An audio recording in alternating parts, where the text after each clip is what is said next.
Faced with the seemingly enormous challenge of climate change, more often than not, individual citizens react with a combination of fear, apathy, and denial. The scale of the problem is simply overwhelming. The three challenges which really underpin the transition model are peak oil, the end of the age of cheap oil, and all that's made possible for us. There's climate change and the scale of the response that climate change really demands of us. And then there's the whole issue of what's happening globally with the economy and the rapid contraction of the economy, which is something that's really quite historically unprecedented. When we look at these three challenges together, then what they really necessitate is a whole different way of thinking, because they can very easily leave people feeling very powerless. And when you feel powerless, it's really the last place you need to be in order to start. A transition initiative is a community working together to assess what it needs in order to sustain itself and thrive, and then to identify how to increase resilience significantly and drastically reduce carbon emissions.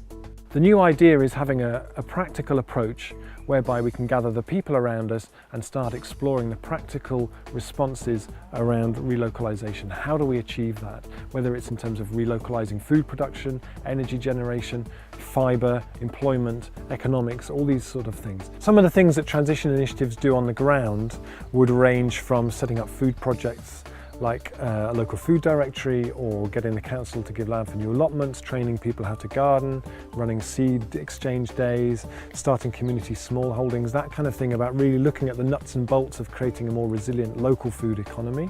Some places start up a local currency scheme. The idea of this is that it keeps money cycling locally, it can't leave the town. We've got the transport group. And we started off really trying to understand why people need to move around. A food group, looking at where our food comes from and how much we can produce ourselves. We've basically come up with a computer model to determine the food requirements of the district. We've got a food hub that's about to be created where you can order your food. It will then be, they'll then go locally to find it for you, and then you come and pick it up.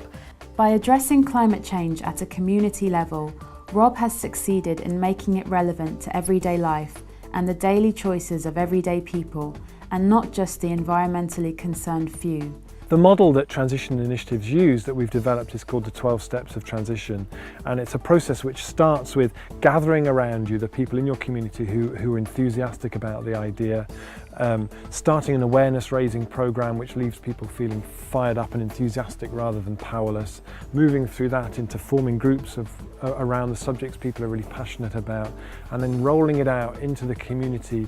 The key output that comes from the transition process is what's called an energy descent action plan, which is a plan B for the settlement in question. The Transition Network ensures that templates for success are spread and replicated.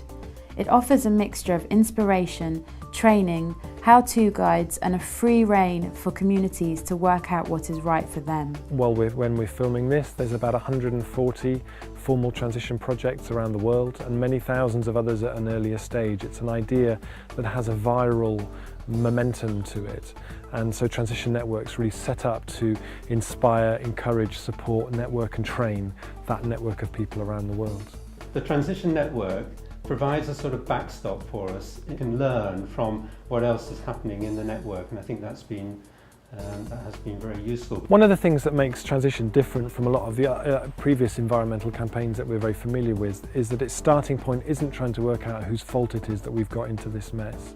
So it doesn't attribute blame, it focuses on, we're all in this together, we're all in this situation, what do we do?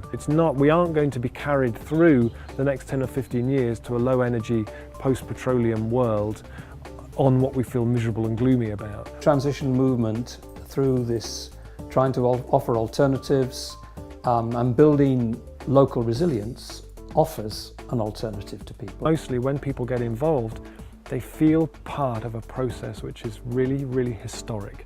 They feel part of it, they feel called at a time that demands extraordinary responses, and they see around them within the different people, the ingredients, the different parts of that. The community is becoming more resilient because the community is getting together.